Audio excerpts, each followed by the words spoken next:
Um, this is the ultimate or the original guessing game. And I think it's relevant. Within context, you could say healthcare is the original guessing game. What is it going to cost? Where can I go? Is it covered? What's the quality? There's a lot of guessing traditionally in healthcare. And we're finding more answers. We're getting to a point now where it's a little bit more predictable through companies like you guys, the innovation that's happening, some of the transparency that's opening up in healthcare. And that's where we got to get to, right? We've got to get to a point where healthcare is more similar to other industries. But I thought the original guessing game, Guess Who, would be a cool place to start. All right, let's do it. All right, you're the first guess. Alrighty. Is your person wearing a hat? He is not. Is your person wearing glasses? No. Took a risk there. Okay. Does your person have brown eyes? Yes. Does your person have brown eyes? Yes. Does your person have a beard? Yes. Does your person have earrings? No. Does your person have hair? No. Is your person dating? It is. What a coincidence, right? Good game. Good times. I was done from the beginning. Good game. All right, lots of fun. Maybe I went on a technicality. I appreciate you being open to having a little fun. You ready to have a conversation? All right, let's do it. All right, let's do it.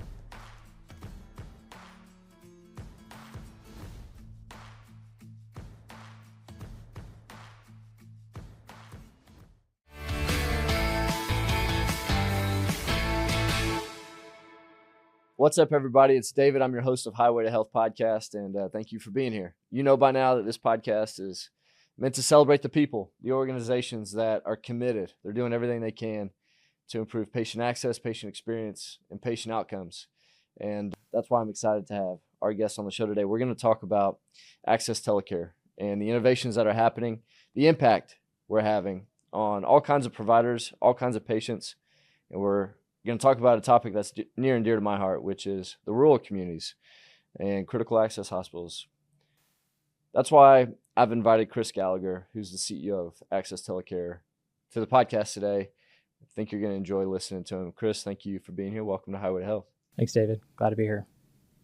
We start every podcast the same way. You know this. Tell us a healthy habit, something you've implemented.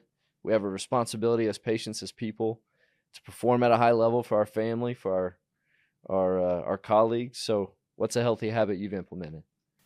I think when we think about health, so much of it starts with kind of where our headspace is. And so one of the things I've done for the last 10 years or so is really make sure that I prepare myself mentally for kind of everything that's in front of me. And if I do that, then I know that, you know, my activity, my diet, kind of my personal life, managing the priorities of my personal life, I'll be able to handle those so much more. And that really comes from, I think that the habit that I've put in place is as an entrepreneur, as someone that's led a remote organization for over a decade, is I work where I live and I live where I work. And so there's a possibility to work nonstop. And so it was really putting up guardrails about when I work, how I work, to carve out that time that's protected for personal life, to make sure that I can prioritize those things. And so it comes down to communication. How do I manage the inbound and how do I manage the outbound of virtual communication, whether it's text, whether it's emails, social media, and so putting those guardrails up has been really important about when do I shut it down and when do I turn it back on? And sometimes how do I manage the outbound to other people so I'm not stirring them up as well? Sure. And so we've actually put these into place in our company where unless we're a 24/7 business, unless it's an emergency, no emails after hours, no Slack messages after hours, no text messages after hours. It make you feel better. to get it off your chest, but now you've just passed the hot potato to someone else. And so we really emphasize delayed sense. So it may make you feel better. You get it off your chest, you get it out of your mind, and but you've passed it to someone else. And what, it may make you feel better at 9 p.m., but now at 9:30, they're all stirred up and sitting on the sofa and trying to answer that. So so doing that for nights and weekends has been a very conscious effort to try to get 1,200 people to play by that same rule. But it's a little unnatural at first when people join us, but it's the culture we've set up. And I think it started with me personally, and now we've done it for years in the company. And that's been something that's really healthy to, say, hey, we want to work hard, but we also know that we're in an innovative space where we need to be creative. And if you need to be creative, you have to be fresh. And so you got to turn it off. Yeah, refreshed, rest is key. I think that's why we have some of our best thoughts on long drives or in the shower, because you give yourself a minute to breathe. Do you put your phone just in another room? I mean, how do you do it? Because when I worked from home, it was like stream of consciousness. And somebody like you, who's leading an organization of 1,200 people and a lot of providers depending on you, how do you draw that line?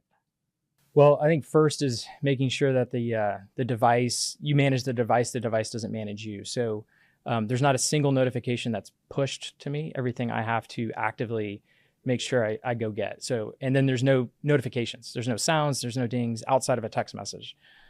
We've set up kind of guidelines around prioritization. And so if someone calls me or texts me, I'll get a notification. But if it's an email or say a Slack, I have to actively go in and do that. And then I think also we've set up time around, okay, this is, if it's during the workday, this is focus time, and it's okay to be off the grid essentially. So I think it's those permissions. And then in the personal life is, for me is, putting it in another room, looking at that thing, it'll suck you in, just like anything else on your device. So for me, it's physically getting it out of the space.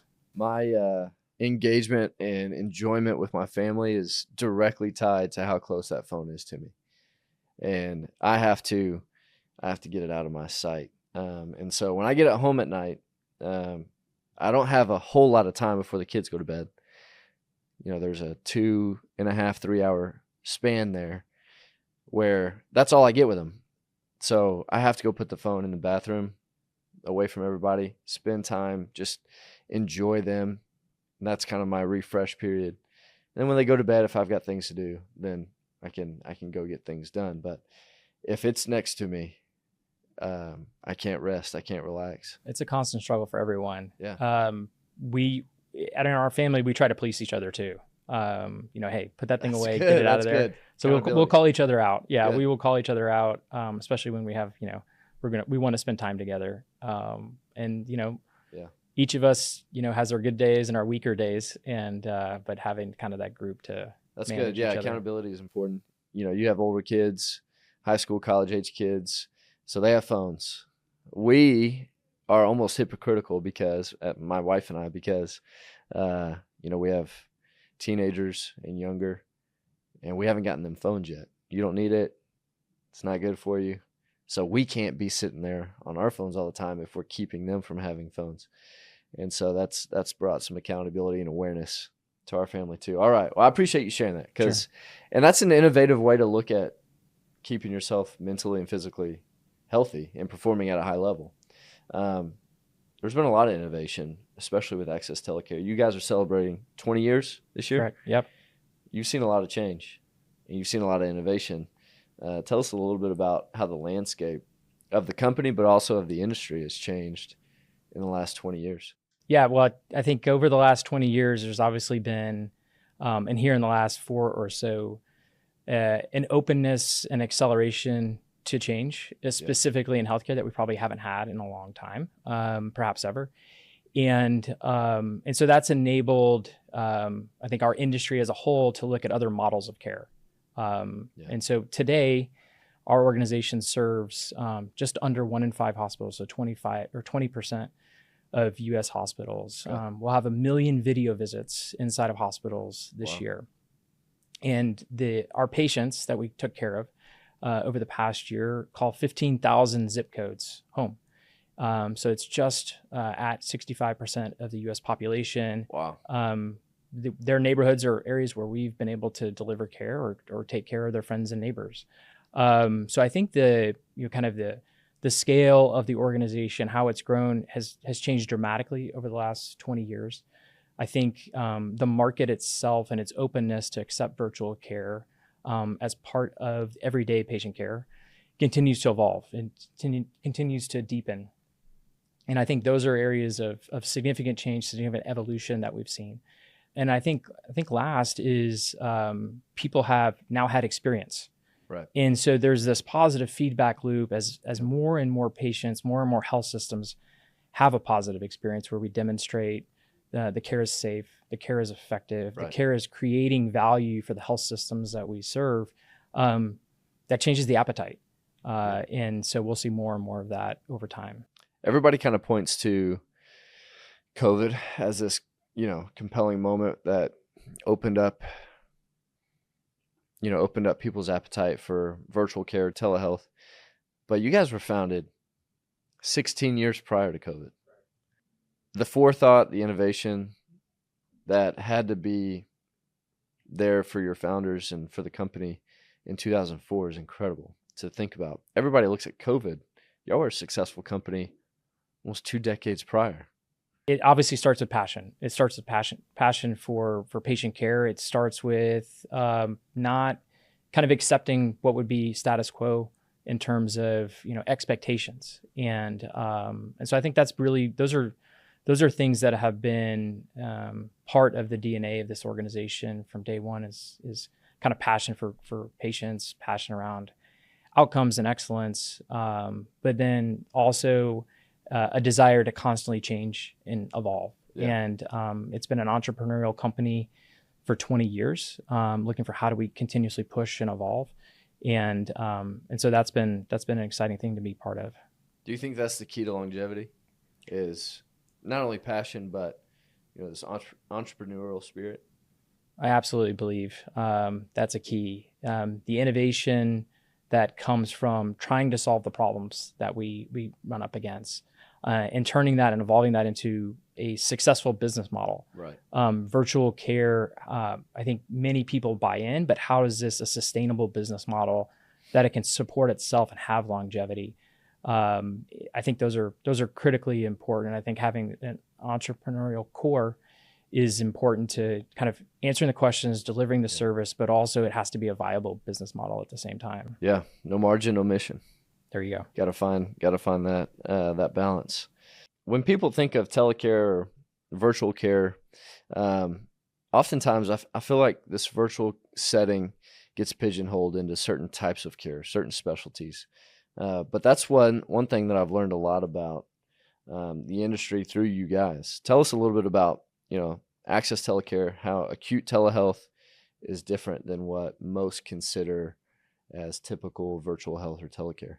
Sure. I think when people hear about virtual care, or they hear about telemedicine, they probably think of direct to consumer, which would be patient in their home can go to a website and or make a phone call or download an app and insert their credit card information and get a very specific issue addressed. It's very convenient. It's transactional. I've got a problem. I want a solution, and it's very quick. Our acute care telemedicine is essentially telemedicine to healthcare systems, hospitals. That care is inside the four walls of the hospital. But for a decade now, we've been doing it outside the four walls of the hospitals, building clinics in partnership with hospital systems. And so if you think about acute care telemedicine, it is system-based virtual care, managing what you would expect a hospital to manage. So whether it's neurology, it's critical care, infectious disease issues, we deliver that to hospitals and bring both the clinical services as well as the technology. The clinical services, is that so that a system or a provider that doesn't have certain specialties, doesn't have certain resources, can then extend through access telecare? Or tell us a little bit about the clinical services side of. Sure. I think when a patient presents to a hospital, they know there's something going on. Right. They may know exactly what's going on, or they may know they just feel really bad. And so as they present to the hospital, the first kind of doctor they meet is the emergency room physician most commonly. And that's where the assessment and triage and the initial diagnosis or the initial kind of workup to the diagnosis takes place. And once you do that, it's all system based, right? So we're thinking about, is this cardiovascular? It's the heart. Is this pulmonary? It's the lung. Are they really sick? Is it critical care and they need to go to the ICU? And so hospital systems think about programs tied to specialties. And so that's what we're able to do is go to hospital, work with them on what's coming into the hospital and what are you able to manage, and you're meeting your expectations in terms of managing it. But then what are the programs, what are the specialties, what are the organ systems that you don't have the resources to manage? So those patients are coming in, they're being seen in the emergency department, stabilized, but then they're being put on a helicopter or an ambulance and they're sent out to another very busy hospital that may or may not have space for them. Right. And so when we build that, we look at those patients that, okay, who's going out and how do we use virtual care to make sure that patient doesn't have to leave their home community? They can stay in their local hospital. Almost all hospitals have the nursing staff, they have the facilities, they have kind of the pharmacy and therapeutics, all the tools they need, but they lack the decision makers, the physicians to provide the care. And so that's what we bring. In some cases, we're the entire clinical solution. In some cases, we're part of the solution. So they may have one doctor and they need three. And so we'll be essentially 2/3 virtual, and then they'll have their one provider there in person. Does this help that system with, revenue leakage or patient leakage by keeping that patient in the four walls or in that facility instead of referring them or sending them out to another facility? In many cases, it does. And I think that's when we think about, creating value in virtual care. I think that's probably one of the primary areas as you look at kind of the business side of it, that we provide value, where virtual care can create value in hospitals and healthcare systems. It's really expensive to put a patient on a helicopter and send them out. You've incurred for everybody, right? It's for the entire healthcare system. Stress on the entire system. And so there's a financial burden of transferring patients. There's also a clinical burden. We know that patients that transfer out of the community often don't do as well as if they had stayed in the community and received care locally. So I think from a kind of a healthcare ecosystem standpoint, there's clinical and financial reasons to do it. When we keep care local, we can make sure that isn't a transfer, it's an admission. That's good for the hospital. We want our hospitals to be successful and thriving. Right. We want them to kind of reach all of their capabilities and work within their capabilities. But also, there's a shortage of healthcare providers, very well documented. I think this is no surprise or no new news to anyone. And so that really leaves hospitals, when they don't have enough providers, two options. One is we're going to have to use locums providers, which can be very expensive, or we have to go without. And when we go without, that means patients aren't going to receive timely care. And when patients don't receive timely care, we know the outcomes aren't as good. And so being able to augment what's there locally with virtual care can make sure patients get timely care, but also make sure the patients stay there. And it helps drive admissions. It's a necessary bridge, especially for the community that I'm a part of, that I've been a part of my whole life. These smaller communities that aren't destinations necessarily for these practicing physicians. But there's a community out there that needs care, and that care could span the entire spectrum. But they may have a gap. They may have a shortage that needs to be augmented by, services like Access Telecare.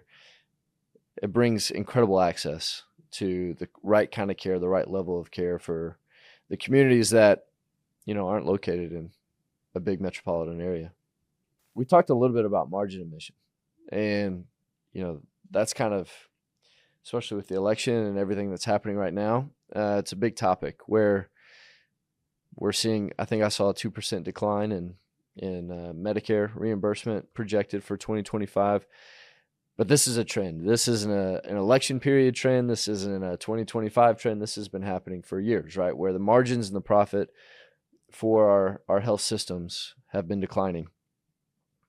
Telecare might be one of the most tangible growth strategies, in my opinion, and that's a business term, which we don't like putting on our health systems.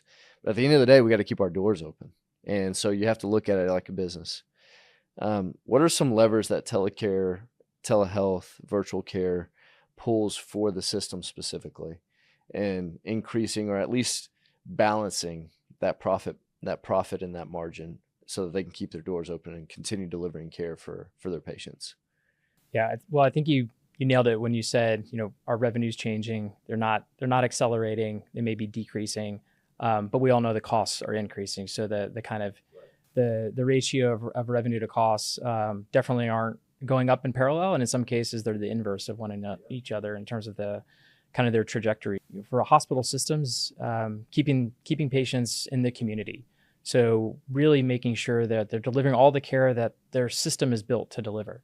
That their hospital is built to deliver. That's both inpatient and outpatient. So making sure that they maximize their capabilities. And so virtual care is there to be the entire solution, or it can be part of the solution to make sure that we're keeping the patients are able to receive their care locally. And so that helps drive admissions. It keeps everything local. And so when we're having the procedures done locally, when we're having the imaging done locally, when we're managing the admissions locally, that's what the hospitals are in business to do. And so we want to make sure we support them to do that. But doing it through virtual models of care oftentimes enables us to do it in a fractionalized way. So it's more cost effective. It's less expensive to deliver that care virtually oftentimes than it is to do so in person. And so we can tackle that cost ratio. And so it enables us to be a lever both to drive revenue, but in many cases to reduce the costs of the care as well. Yeah, you mentioned locums and how expensive a solution like that is, and this is a nice alternative. I don't want to focus just on rural communities and critical access. The urban areas, metropolitan areas have their challenges too. But how do those differ? I mean, what do you see from, you said you're in 1 in 5 systems, 65% of the zip codes. So you probably see the trends. At a high level. What are the big differences? How do you compare the gaps between, small town, big town? I think being in the space now personally for going on 15 years, but the company being involved in we just hit our 20th anniversary. What we've seen, I think, has been a surprise. And what that surprise has been is that in rural models of care, oftentimes is we just see gaps. They just don't have a service, whether it's they don't have a critical care doctor, or they don't have a neurologist, they don't have a resource for behavioral health. Right. It's oftentimes we have nothing. And so we're going to put in virtual care because we don't have a solution. In the urban market, and this has been the surprise for us, our business has flipped in the last 3 years from predominantly rural to predominantly urban. Really? So today, 65% of our hospitals are urban and 35% of our hospitals are rural. In the US, 80% of hospitals or more are urban and 20% or less are rural. So we That's are surprising. yes, it's been surprising to us that we think in metropolitan areas, they should have everything. And we're seeing the same challenges in urban areas that oftentimes we see in rural areas. So we see gaps in care, oftentimes because the facilities are bigger and they're busier. And so they may have 2 physicians of a given specialty and they really need 4. Gotcha. Or they may have 5 and they really need 7. And so there's shortages. Right. And so that delays patients, or there's days that the schedule isn't covered, or weekends where the schedule isn't covered, or nights aren't covered. So we're coming in to augment in-person teams to make sure that there's this envelope or umbrella of 24/7 care in busy hospitals. But then we're also seeing complete gaps of care in hospitals as well. Really? I was in Memphis visiting a client just a few weeks ago, big hospital. Complete service line of infectious disease is now absent at the hospital. They cannot, the volume in the community that the infectious disease doctors are staying in their offices. They're completely busy and they can't go to the hospital. Yet there's still patients in this hospital, 500 patients a day. And 500 a day. And so we're having 20 to 30 virtual infectious disease encounters a day in Memphis, Tennessee. And that's what we're seeing is this kind of acceleration of virtual care in urban facilities. And so what does that translate into? I think we are seeing in a organic way the evolution of virtual care to be part of the fabric of healthcare. And so we need to deliver care that patients that's high quality and is timely. Timeliness is a key component of quality. That's what we're seeing. We're seeing virtual care fill that void. And when I go back to the earlier comments around a program, as we think about our infectious disease program, what resources in person, what resources virtual, both are going to support to make sure we have timely models of care to deliver the best quality and deliver the best outcomes. You said it, timeliness is tied to quality. It's also really tied to experience. In that moment, that patient is scared. We've all been there, whether it's ourselves personally or somebody that we love. And whether it's an emergency or not, you just want information. You just want help. And so timeliness applies to access, experience, and outcomes very, very closely. That's a misconception that I had, though. Comparing rural to urban communities, there's probably a lot of other misconceptions that I have and the general population has about telehealth. What's one that you would debunk right now if you could? The elderly patients don't want to see virtual doctors. That has been an area that we have worked through for decades. Oftentimes, if a hospital or a client wants to start a virtual care or they're beginning to think about virtual care, they may say, 60% of our patients are Medicare. How are Medicare populations going to handle this? And I think the evolution of FaceTime, right? Yeah. And you just think about That's everyone where my has mind video on their phone, and who has grandchildren? It's the Medicare population, right? So they're very facile with very rich experiences through a device. And oftentimes it's probably with maybe their most kind of precious loved one is a grandchild.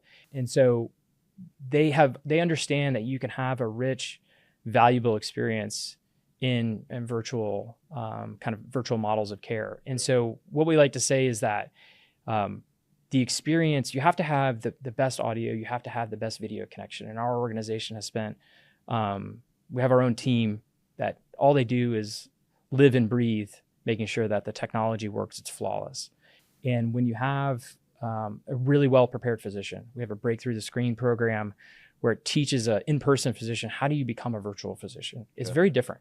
I can imagine you have to that. teach these skills. They're not innate. We don't learn it in medical school, but when you learn how do you present yourself, how do you build rapport when you're not there to shake hands or give someone a hug? How do you manage a difficult situation when you can't pass a Kleenex to a family when you're in critical care and you're talking about end-of-life issues? So we have to teach these things. We have to think about how is the audio transmitting? How is the video transmitting? What is the background of the physician? How's their camera position? What's their lighting? Like all of these things that we don't have to think about in person. We do need to think about to make sure it's a quality experience. But when you do all those things, the patient knows within 30 to 60 seconds that this is an awesome doctor. Like this doctor knows about me, this doctor cares about me, and that screen melts away and they're just a patient and a physician having an encounter. And there's a lot that we have to orchestrate to make sure that happens. There's a lot we have to do right to make sure that happens. But we do it 1 million times a year. And when you do that, it doesn't matter whether you're a teenager receiving care in the hospital or you're 75 years old dealing with chest pain. It's a great experience. And people, they live with virtual video every day in their lives. Yep, I agree with that. My mom and dad don't call me anymore. They only FaceTime. Exactly. Because they want to see the kids. That's it. They want to see their grandkids. And so you're exactly right. That makes sense to me. Bedside manner is different, though. I mean, I hadn't considered that. But we live in this media world, especially here at MarketScale. You can jump on, you can have a conversation with somebody without the cameras on. The minute that camera turns on, it feels a little different. And so I bet there is a lot of coaching that goes into how these physicians present themselves, the interaction that they have with these patients and the families of these patients, because for some reason, that thing that's sitting right there adds an element that we're not comfortable with sometimes. And that's reassuring to hear that that's part of the process.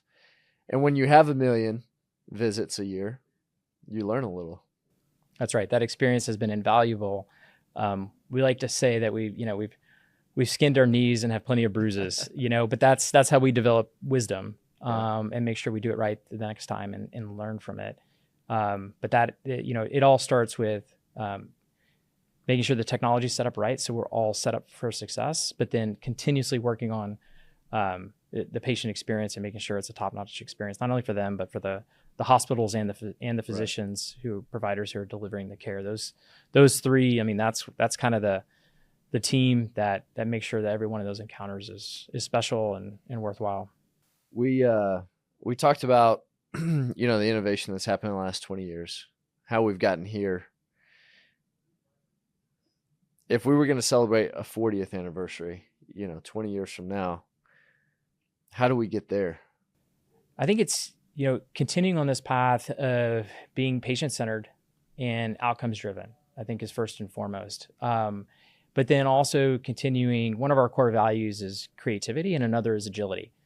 So we're a provider group, we're a clinical services organization that has a core value of creativity and agility. So we recognize that we're technology enabled, right? And so we're marrying these two fields together.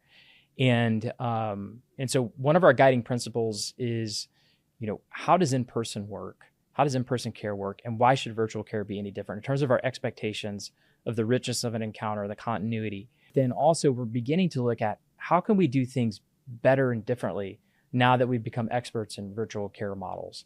And so I think, how do we get to 40 years? It is that, continuing and maintaining that commitment to creativity and agility, not only to match what we're doing in person, but also how do we evolve just healthcare to say virtual is part of what we do every day. How do we evolve, or how do we work in virtual to make it better? How do we reimagine what we're doing? We really see our position in healthcare to be the torchbearer of excellence and to be kind of the forward-looking organization for how virtual care plays out within the healthcare ecosystem. What's a challenge, an obstacle, an opportunity that may not be 20 years away, but it might be, near term, that we have to start thinking about right now? Is it the shortages, the staffing shortages that we hear about all the time? Or is it something else? What should we be thinking about and preparing for, finding answers to that, might be off the beaten path right now? I think in terms of our space, what we want to make sure is that, and this may be to many like a mundane topic, but it's incredibly important, is how do we continue to push virtual care models, but also assure security? That is becoming an area where, as we become more and more reliant on technology to deliver patient care, the kind of how robust our security is, how do we deal with and have redundancies so that care is never interrupted? That has been paramount for us. We started in the ICU. Our organization built the first virtual ICU in Texas over a decade ago. And one of the keys about that was if this ever goes down, people aren't going to believe in it as a real model of care. It can't fail. And so how do we build layers of redundancy? And in our first, I would say the last decade, we spent a lot of time thinking about connectivity to the internet. How do we make it so we never lose connectivity to the internet? How do we set it up so that if there's a power outage, we always have power? I think now as we look at kind of the vulnerabilities within healthcare, it's around security. How do we make sure that this is so secure that if there are failures somewhere, or there is some sort of breach, or there is some sort of hack, or there's some sort of failure, right? It can be a failure or it can be intentional, that it doesn't interrupt our models of care. And I think for virtual care to truly become part of the fabric of healthcare, an expectation and kind of everyday care, we need to make sure it is secure, and it has layers of redundancy so it never fails. It wasn't that long ago. I mean, just earlier this year, one of the biggest breaches happened that we've ever seen in healthcare. And so, the concerns that you have around security and redundancy and things sounds very similar to what a physical provider, health system, facility would have to consider, right? Natural disasters, all of the failures that could happen with their systems and their structures. It's even more magnified for you guys because you're dependent on this digital space that is also under attack from bad actors. So we've talked about a lot, right? We've talked about where we've come, where we're going, misconceptions that you've debunked and discussed. If there was one thing that you'd want our listeners to walk away understanding, they could come home tonight and they could tell their wife about it crystal clear. What's the one thing that you want them to know? The time for virtual care is now. I think we've built a body of work. We've been part of, I think, the industry. We've led the industry in terms of acute care telemedicine. With now 20 years of a body of work to demonstrate safety, to demonstrate outcomes and effectiveness, and demonstrate experience that has been well received by patients. And so we've had a voice. We've had a voice to make sure that we are part of writing the guidelines with the Joint Commission around accreditation for virtual care and telemedicine. We're a founding member of the American Telemedicine Association's Committee on Defining Excellence. I think these are, and then we're publishing our outcomes. We're publishing what we do to try to continually get that message out there. So whether it's advocacy, it's publishing our case studies through marketing efforts, it's our scientific publications about the outcomes from the evolutions and models of care. But I think really is the time for virtual care is now, and we really should embrace it to make sure there's change in healthcare. I think the patients are ready for it. I would agree. So I think you're right. Time is now. Thank you for being here. Enjoyed it. Appreciate the time and great discussion. Good to see you. Likewise.